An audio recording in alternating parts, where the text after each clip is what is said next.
Notre vie, elle peut être très déroutante. La plupart du temps, les malheurs, comme les bonheurs, ne sont pas prévisibles. Dieu aussi ne semble pas ici répondre à certaines de nos prières, et puis en même temps, nous vivons des bienfaits que nous n'avons même pas demandés. Vous voyez, c'est un peu déroutant. Et il nous est aussi parfois très difficile d'accepter que la réponse à certaines de nos questions ne nous sera pas donnée, en tout cas dans la vie présente, ou de manière complètement satisfaisante. Et c'est un vrai défi pour notre foi. Et nous avons deux tentations par rapport à ces clairs obscurs de la vie qu'on va essayer de voir à travers un récit. Le premier défi qu'on voit fréquemment dans nos milieux qui sont très militants et très engagés dans la foi, c'est le déni. C'est le déni de la réalité et des problèmes, voire l'espèce d'autosuggestion où on se dit « je refuse l'existence même du problème ». Que ce soit la souffrance, que ce soit la maladie, que ce soit des événements contrariants. Et nous aurons, si nous cédons à cette tentation, une forme de prière qui refuse tout ça. Certains pensent même que proclamer très fort que quelque chose n'existe pas le fera disparaître. Mais dans l'autre sens, il y a aussi une autre tentation, presque en miroir, c'est d'être fataliste. C'est de ne plus trop croire que Dieu puisse exaucer nos prières. Et nous n'osons plus dépasser ce que nous voyons et ce que nous constatons par la foi, par l'idée d'aller au-delà, de croire qu'il y a une possibilité de dépassement. La Bible va répondre à ces deux tentations qui nous guettent, et puis souvent nous sommes tantôt d'un côté, tantôt de l'autre. Alors, pour prendre le fait de faire face à la réalité, l'Ecclésiaste est très lucide, des fois tellement lucide que certains commentateurs pensent qu'il n'est même pas inspiré par Dieu, ce qui est faux, mais bon. Il voit la vie mystérieuse, frustrante, les choses semblent absurdes. Et je vous donne un exemple, quand il parle du travail, des résultats du travail, voilà ce qu'il dit. « J'ai détesté la vie. Oui, ce qui se fait sous le soleil m'a déplu, car tout n'est que fumée et revient à poursuivre le vent. J'ai détesté tout le travail que j'ai accompli sous le soleil et dont je dois laisser la jouissance à l'homme qui me succédera. Et qui sait s'il sera sage ou fou? Pourtant, il sera maître de tout mon travail, de tout le fruit de ma sagesse sous le soleil. Ça aussi, c'est de la fumée. » Bon, c'est assez terrible. Puis dans l'autre sens, la Bible nous appelle aussi et malgré tout à la foi. Une foi qui croit, qui attend, qui espère l'intervention de Dieu. Cette foi que la lettre aux Hébreux définit très bien, la ferme assurance des choses qu'on espère est la démonstration de celles qu'on ne voit pas, justement.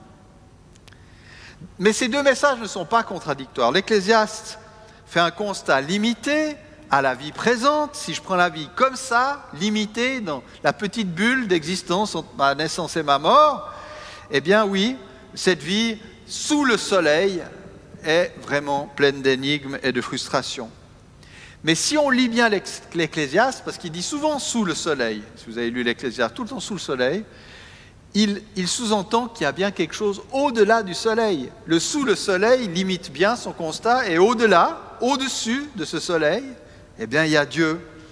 Et par exemple, il parlera des petits bonheurs de la vie qui sont de manger, de boire, d'avoir du plaisir, y compris au travail. Et il dit, mais ça c'est des cadeaux de Dieu. Quand Dieu te les donne, réjouis-toi. Il y a un Dieu qui donne le bonheur. Des petits bonheurs, pas tout le temps, mais qu'il faut savoir saisir. Et donc il parle bien d'un dépassement. Il dit bien qu'il n'est pas fataliste, si vous voulez. Et puis l'auteur de la lettre aux Hébreux, qui a fait cette belle définition de la foi, si vous lisez la suite de son propos, nous montre toute une série de croyants qui ont eu cette foi extraordinaire dans les choses qu'on ne voit pas et qui n'ont pas reçu, qui sont morts, qui ont été persécutés, qui ont perdu leurs biens, pour qui les promesses ne sont pas advenues de leur vivant. Il parle aussi de ceux qui ont reçu. Mais donc l'Épître aux Hébreux n'est pas un déni sur le fait que comme croyants, avec la foi la plus juste, la plus pure, la plus forte, on peut quand même connaître des problèmes. Je devais un peu faire cette introduction auprès de vous pour parler des aspects déroutants de la vie et des défis pour notre foi, parce que nous allons lire une histoire qui est vraiment très contrastée. Là, on peut afficher le petit slide. Alors, j'ai mis un QR code. Si vous utilisez votre téléphone et vous arrivez à focaliser dessus, vous pourrez ouvrir un lien, vous aurez le texte biblique sur votre téléphone. Comme ça m'évite de l'afficher, puisqu'il y a quand même un certain nombre de versets. J'espère que ça va. Autrement, pour ceux qui marchent simplement à la vue et pas à l'ordinateur, vous avez le passage de Samuel 15, versets 13 à 23, que nous allons lire au fur et à mesure de notre histoire. Ça marche? Ah ouais, je vois que certains, ça marche. Certains vieux téléphones doivent avoir un logiciel pour ça, mais autrement, votre simple appareil photo vous fait, si ça marche, et il faut mettre un focus dessus, hein, voilà, et puis attendre quelques secondes, normalement ça marche. Sinon, c'est pas grave, on va lire le texte ensemble. OK? Donc nous sommes dans une situation très troublée de la vie de David, parmi d'autres. Et qu'est-ce qui se passe? Le roi David a régné un certain temps sur Jérusalem, et voilà que son fils Absalom conspire contre lui et cherche à le renverser. Et il est parti de la ville d'Hébron, qui est quand même la ville où David a d'abord régné 7 ans avant d'être le roi de tout Israël. Et cette menace est vraiment très sérieuse. Et au moment où on prend l'histoire, on voit que David est dans le sale drap. Et nous allons voir les 2 premières étapes de cette fuite de David devant Absalom. Si jamais ça vous intéresse, je pourrais poursuivre avec... Il y a beaucoup de rencontres de personnes différentes dans cette situation-là, beaucoup d'étapes qui nous parlent de la vie. Et toutes ces étapes nous parlent des aspects étranges de la vie. Les choses ne se passent pas exactement comme on attendrait, ou à moitié, avec des bénédictions, mais aussi des moments difficiles. Alors, le premier aspect qu'on va voir, c'est que dans notre vie, dans notre cheminement de vie, la sagesse côtoie très souvent la médiocrité. Alors voilà le texte. Quelqu'un vint dire à David, le cœur des hommes d'Israël suit Absalom. Alors David dit à tous les gens de sa cour qui étaient avec lui à Jérusalem, prenons la fuite sans quoi nous n'échapperons pas à Absalom. Partez vite, sinon il aura vite fait de nous atteindre et d'attirer le malheur sur nous en passant la ville au fil de l'épée. Les gens du roi lui dirent, mais quoi que tu décides au roi, nous sommes à ton service. Le roi sortit et toute sa famille le suivait. Il laissa 10 concubines pour garder le palais. Le roi sortit et tout le peuple suivait. Ils s'arrêtèrent à la dernière maison. On est vraiment au bord de Sion, de Jérusalem, et notre histoire finira juste après la traversée du Cédron, qui est cette vallée au sud-sud-est de la ville. Alors, qu'est-ce que ça veut dire cette histoire? David est le roi légitime, il est établi par le Seigneur, il est le Mashiach, il est celui que Dieu a oint pour être roi. La logique de la foi demanderait qu'il reste à Jérusalem et qu'il compte sur le secours de Dieu. Mais David mesure la situation, la regarde en face et décide que ce n'est pas tenable et il prend la décision de s'enfuir. Est-ce que David est seulement guidé par sa raison humaine? Je ne crois pas, je crois qu'il y a un vrai discernement chez lui. Parce qu'il faut comprendre que des années auparavant, vous connaissez sans doute pour la plupart son histoire, David avait gravement péché. Il avait forcé Bathsheba, épouse d'Uri, un de ses soldats, à coucher avec lui. C'est une forme de viol ou de harcèlement par une personne. Quand le roi veut coucher avec une femme, pas beaucoup le choix. Hein, et c'est pas du tout dit que Bathsheba était très contente. Hein. Alors, il a forcé Bathsheba à coucher avec lui, et elle est tombée enceinte. Et pour camoufler cet adultère, il avait rappelé Uri, parce qu'il y avait une guerre, et l'avait invité à passer la nuit avec Bathsheba, pour qu'on croie, on espère, hein, que l'enfant serait né d'une union légitime. Malheureusement, Uri avait refusé, par solidarité avec ses frères d'armes, qui n'avaient pas accès au même confort que lui, de pouvoir retourner à la maison, d'être avec sa femme. Donc Uri, très intègre, dit « Non, non, je dors sur le pas de la porte, rien à faire ». Alors David avait renvoyé Uri sur le champ de bataille en enjoignant le général Joab d'exposer Uri lors d'une attaque pour que Uri soit tué par l'ennemi. Et c'est ce qui est arrivé. Et après cette assassinat commandité quand même, le roi avait vite épousé Bathsheba, puis là, l'enfant était de lui, mais dans des délais raisonnables. Le prophète Nathan avait alors, par le stratagème d'une parabole, mis à jour le double péché de David et lui avait annoncé plusieurs malheurs.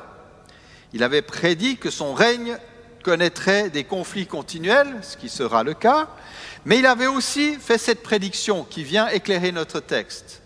Ainsi parle le Seigneur, je suscite un malheur contre toi du sein de ta maison. Je prendrai tes propres femmes sous tes yeux pour les donner à l'un de tes proches, et il couchera avec tes femmes sous les yeux de ce soleil. Tiens, on est de nouveau sous le soleil, vous avez remarqué. David, après cette intervention de Nathan, s'était profondément repenti de ses crimes, et bien que la loi de Moïse, soyons-en clairs, prévoit la peine de mort, tant pour l'adultère que l'assassinat, il n'y avait pas de sacrifice possible, il n'y avait pas de pardon possible dans la loi de Moïse, malgré ce fait-là, le Seigneur avait pardonné à David. Mais ce qui nous frappe ici, c'est que les malheurs annoncés par la prédiction du prophète n'ont pas été annulés par la repentance de David. La révolte d'Absalom est l'accomplissement de ce que a dit Nathan, des années après. Et là, je crois qu'il faut qu'on intègre quelques réalités concernant la gravité du péché et ses conséquences. Il faut admettre que malgré le pardon plein que Dieu nous accorde, certaines conséquences du mal que nous commettons peuvent persister. Les atteintes à notre santé ou à l'intégrité des autres par notre mauvais comportement ne s'évaporeront pas parce que nous sommes pardonnés de Dieu. Si nous avons transgressé la loi, que nous sommes arrêtés, puis condamnés en justice, le pardon de Dieu ne nous épargnera pas de nous soumettre aux sanctions légitimes de notre société. Nous pouvons donc subir les conséquences de nos choix malheureux, même si Dieu offre à notre vie un plan B.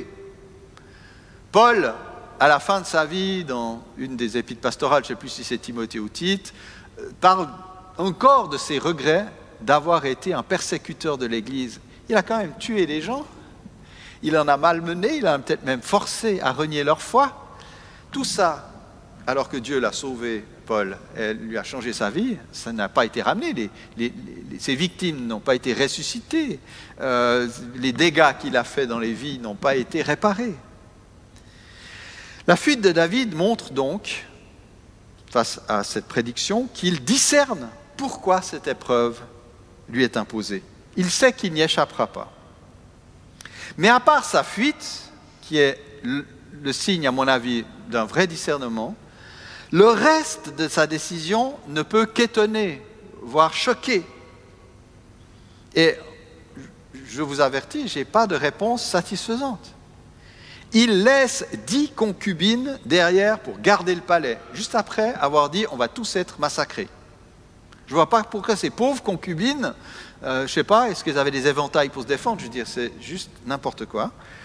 Et en plus, on a vu dans la prédiction que Nathan avait annoncé que ce proche qui se révolterait contre lui coucherait avec ses femmes devant tout le monde. Et David semble lui-même contribuer au malheur qui le frappe en servant sur un plateau l'accomplissement du jugement.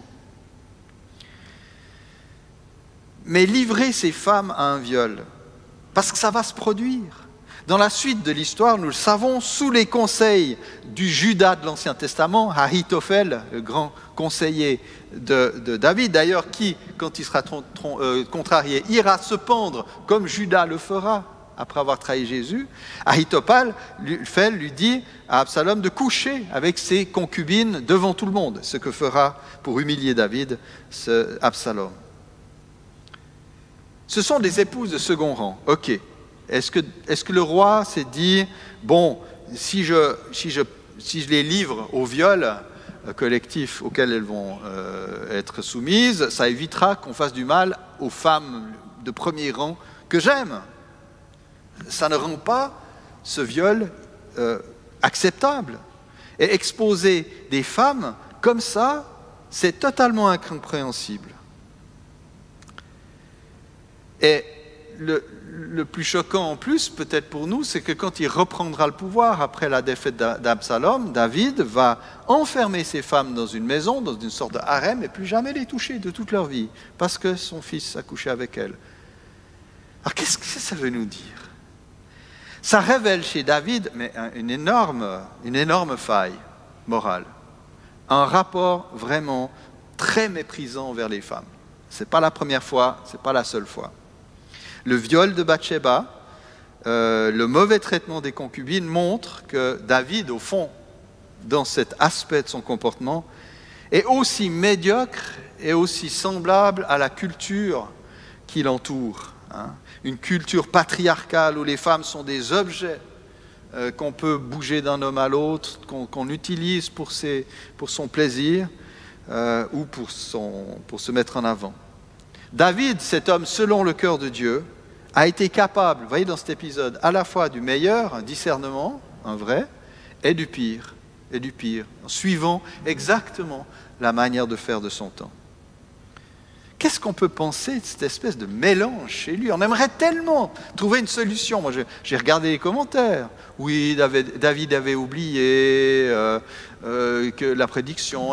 on essaie d'en sortir. Mais, alors, comment est-ce qu'on comprend déjà? Qu'est-ce que le texte veut nous dire en nous parlant de ces événements? Ce qu'il y a d'intéressant dans un texte biblique, et comme vous le lirez, c'est ce qu'on ne dit pas. C'est les silences, notamment en lien avec Dieu. Vous lisez ces quelques versets, vous voyez que David ne consulte pas Dieu et qu'il ne parle pas de Dieu dans tout ce qu'il fait.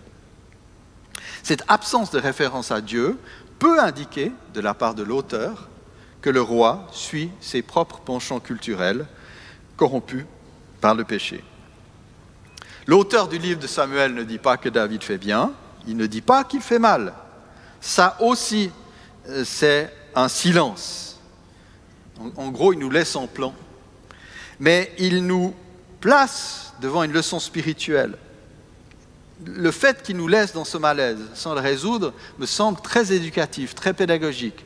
Ça montre qu'en temps de crise, eh bien, la sagesse côtoie la médiocrité. Qu'on a le meilleur et le pire en temps de crise. Et qu'il faut être conscient de cette espèce de charivari, de tourbillon, d'approximation, etc. Et ça vient nous parler de nous. Nous sommes d'un côté capables de réels progrès dans notre comportement. Et puis de l'autre part, nous nous embourbons dans nos schémas, dans notre bêtise, dans nos péchés, dans nos mauvaises habitudes dont nous n'arrivons pas à nous dépêtrer. Et ça vient bien sûr nous bousculer dans nos idéaux d'une vie chrétienne transformée de gloire en gloire, avec des ailes qui poussent de plus en plus grandes dans notre vie, en nous approchant du ciel à chaque instant, sans jamais un pas en arrière. Mais je crois que ce texte est très réaliste. L'Esprit agit en nous, et en même temps, nous nous fourvoyons très souvent.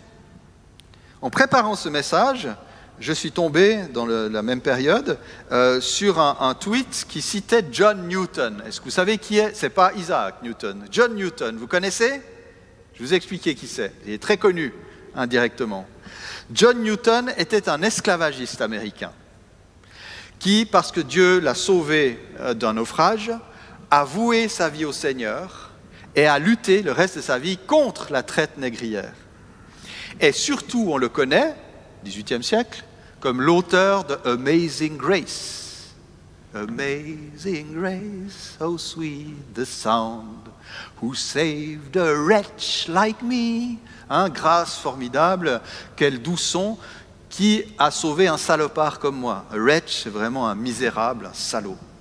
Voilà, ça c'est John Newton. Et John Newton, donc, après avoir conduit sa vie longtemps, en tant que chrétien, voilà ce qu'il dit. « Je ne suis pas ce que je devrais être. Je ne suis pas ce que je souhaite être. Je ne suis pas ce que j'espère être. Pourtant, je peux vraiment dire que je ne suis pas ce que j'étais autrefois. Je reconnais que par la grâce de Dieu, je suis ce que je suis. » Intéressant, hein, vous voyez? Il ose dire, non, non, j'y suis pas encore. Et il y a plein de choses que je suis très déçu de moi-même. Une déception de l'esprit, peut-être. Et en même temps, je sais que Dieu m'a changé. Alors, je crois qu'il faut qu'à la fois, ça nous déstabilise, ce que je vous dis, mais ça doit nous encourager en discernant ce que le Seigneur a fait grandir de bien en nous, et puis nous soutenir les autres, nous encourager, parce que nous avons tous besoin de la grâce de Dieu, nous sommes toujours, voilà, et que nous ne pouvons pas nous mettre en donneur de leçons aux autres, sachant que nous-mêmes, nous avons aussi à balayer devant notre porte. Deuxième réalité, si vous n'êtes pas encore mort de fatigue, on va y arriver, c'est la suite de l'histoire, alors qui est plus lumineuse. Tant mieux, la Bible nous donne un petit peu d'une bulle d'air. Et cette seconde partie nous explique que la noblesse de cœur est souvent inattendue et elle se révèle. Voilà ce qu'il est dit. Tous les hommes de David, tous les Kérétites et tous les Pélétites passèrent à ses côtés. Et tous les Gathites, au nombre de 600 hommes, venus de Gath à sa suite, passèrent devant le roi. Le roi dit à Itaï le Gathite, « Pourquoi viendrais-tu aussi avec nous? Retourne et reste avec le roi, car tu es un étranger, tu es déjà un exilé pour ton propre pays. Tu es arrivé hier, et aujourd'hui, je te ferai errer avec nous, quand je ne sais pas moi-même où je suis. Retourne et ramène tes frères avec toi, fidélité et loyauté. » Ça, c'est l'hébreu. Itaï répondit au roi, « Par la vie du Seigneur et par ta vie, ô roi. » Ou littéralement, le Seigneur est vivant et le roi est vivant. « Ô mon Seigneur, au lieu où tu iras, soit pour mourir, soit pour vivre, là aussi je serai, moi, ton serviteur. » David dit alors à Itaï, « Va, passe. » Et Itaï le Gathite passa, ainsi que tous les hommes qui étaient avec lui et leurs familles. Tout le pays pleurait à grand bruit au passage de tout le peuple. Le roi passa l'oued de Cédron, et tout le peuple passa en face du chemin du désert. Alors cette seconde étape est donc plus encourageante. Qu'est-ce qui se passe? Il y a des hommes en armes qui passent devant le roi, qui l'accompagnent, et réfléchissons à qui sont ces personnages, qui sont ces soldats. Est-ce que ce sont des gens de Bethléem, la ville de David? Non. Est-ce que ce sont même des Israélites fidèles à leur roi? Non plus. Qu'est-ce que c'est? Ce sont des mercenaires étrangers. Les Kérétites, ce sont des Crétois de l'île de Crète. Hein? Et les Pélétites, c'est un autre nom pour les Philistins. D'accord? Et on sait aussi que les Philistins, originellement, avaient débarqué depuis les îles grecques. C'était des gens qui venaient de cette région-là, qui ont envahi la côte de Canaan à peu près, ou plus ou moins en même temps que les Israélites. Hein.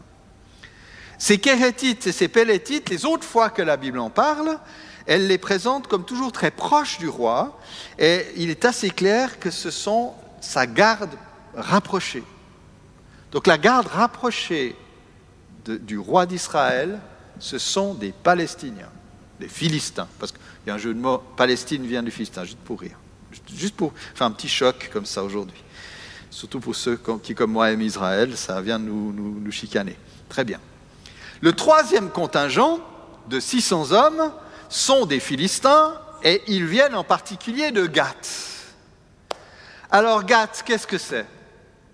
Gath, c'est une des 5 grandes villes des Philistins, sur la côte de la Méditerranée, ou près de la Méditerranée, dans la plaine de Saron, ou au sud.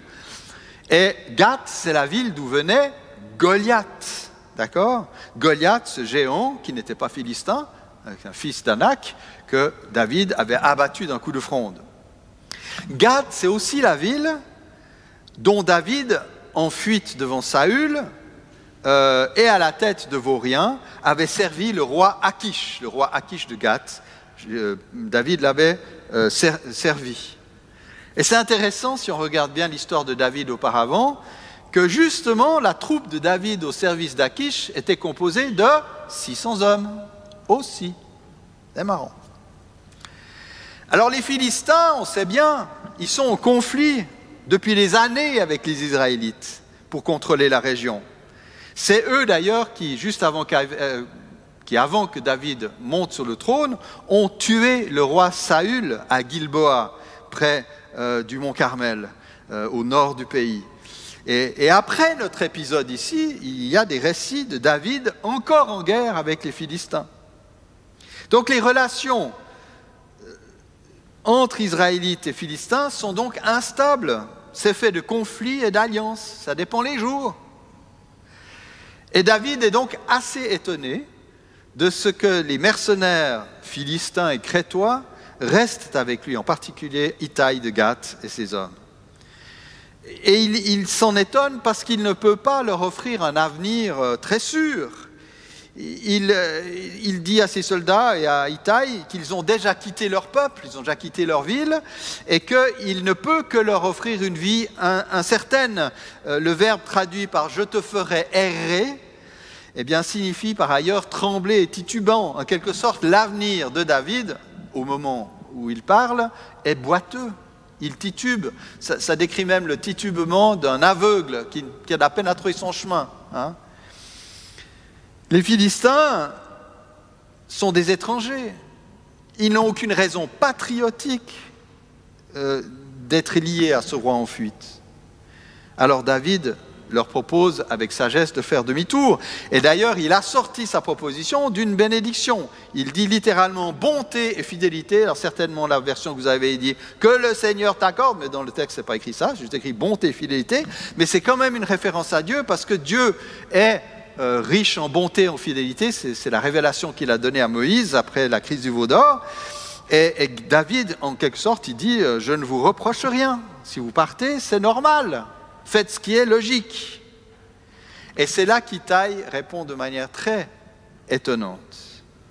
Il prête un double serment à Dieu et au Dieu d'Israël et au roi. Le Seigneur est vivant, mon Seigneur, le roi est vivant. C'est très étonnant de la part d'un Philistin. Parce que les Philistins, ils adoraient un autre Dieu. Ils adoraient Dagon. Dagon. On ne sait pas si c'est un dieu de la mer ou un dieu des cultures. Il y a deux possibilités. On a des dessins de Dagon avec une petite queue de sirène, mais une grande barbe, voilà, juste pour gâter le tableau. Mais bon, et ils adorent ce dieu, et même assez récemment, quand ils ont tué Saül, ils ont coupé la tête de ce roi, et ils ont été exposés la tête de Saül dans le temple de Dagon, justement. Sympa, quoi. On n'a pas trop de têtes de mort chez nous, on peut déjà être reconnaissant. Bon, certains me diront qu'on a une croix qui est l'équivalent d'une guillotine ou d'une chaise électrique, peut-être. Mais on a une bonne raison de mettre une croix, hein, parce que c'est ce que le Seigneur a été subir pour nous. Hein, donc on le fait pas par glorification de la mort, mais par rappel du prix de notre salut. Mais ici, Itai, qu'est-ce qu'il fait? Il a oublié Dagon. Dagon ne compte plus pour lui. Pour lui, ce qui compte, c'est le Seigneur et David. Et puis il dit, juste après, « Là où se trouvera mon Seigneur, le roi, là aussi sera ton serviteur. » Et je trouve que cette parole est extraordinairement profonde. Et elle me rappelle, de manière étonnante, la parole de Ruth, de nouveau une non-juive, petite Moabite, qui veut raccompagner sa belle-maman Naomi à Bethléem, en terre d'Israël. Et qu'est-ce qu'elle a dit à Naomi, la petite Ruth? Elle dit, « Où tu iras, j'irai. Où tu habiteras, j'habiterai. Ton peuple sera mon peuple et ton Dieu sera mon Dieu. » C'est quand même très semblable, hein, comme vœu de fidélité. Le Seigneur est vivant et puis je te suivrai où que tu irais.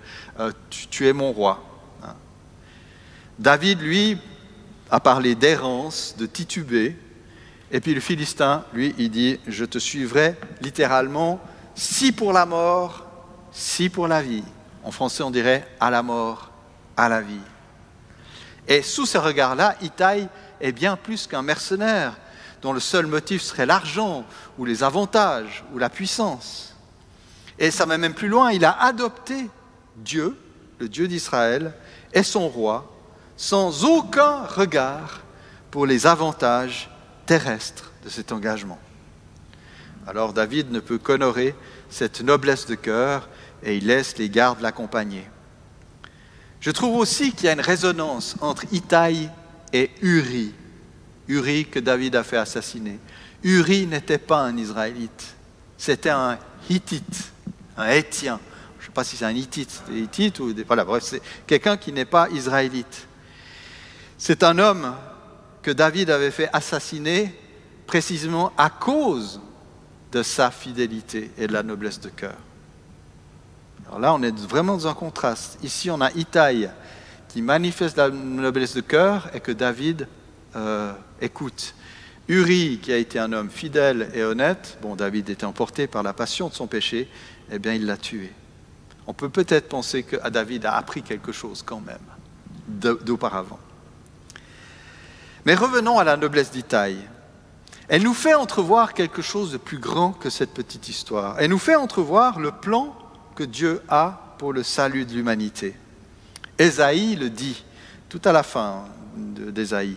« Je me suis laissé consulter par ceux qui ne me demandaient rien.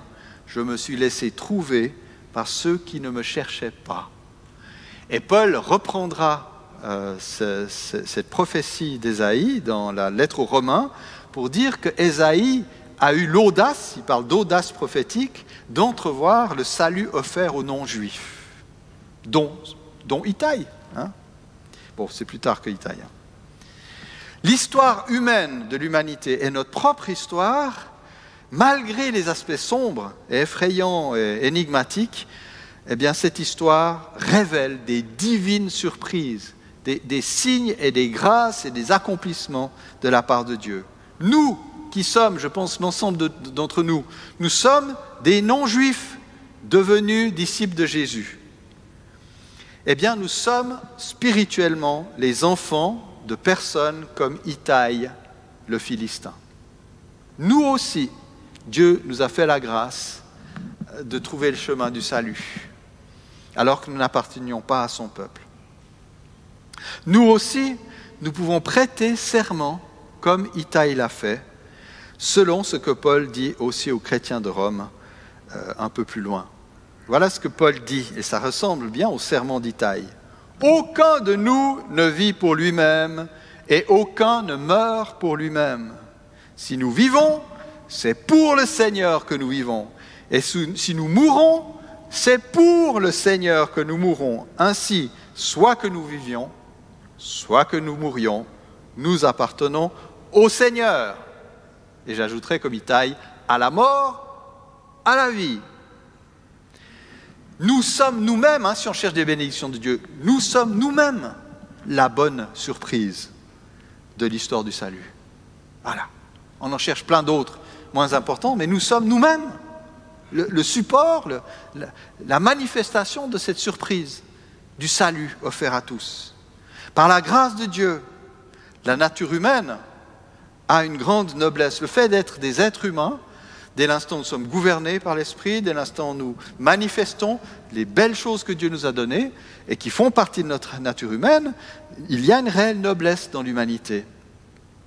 Par la foi que l'Esprit a fait naître en nous, je nous encourage à renouveler notre engagement au service du Seigneur. Tout à l'heure, nous allons prendre le repas du Seigneur.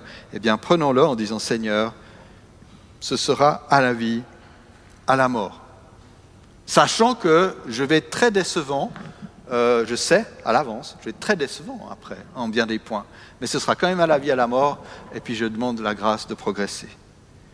Et quand nous disons au Seigneur, je m'engage vers toi à la vie et à la mort, le Seigneur nous répondra, comme David l'a répondu à Itai, vas-y, avance. Amen.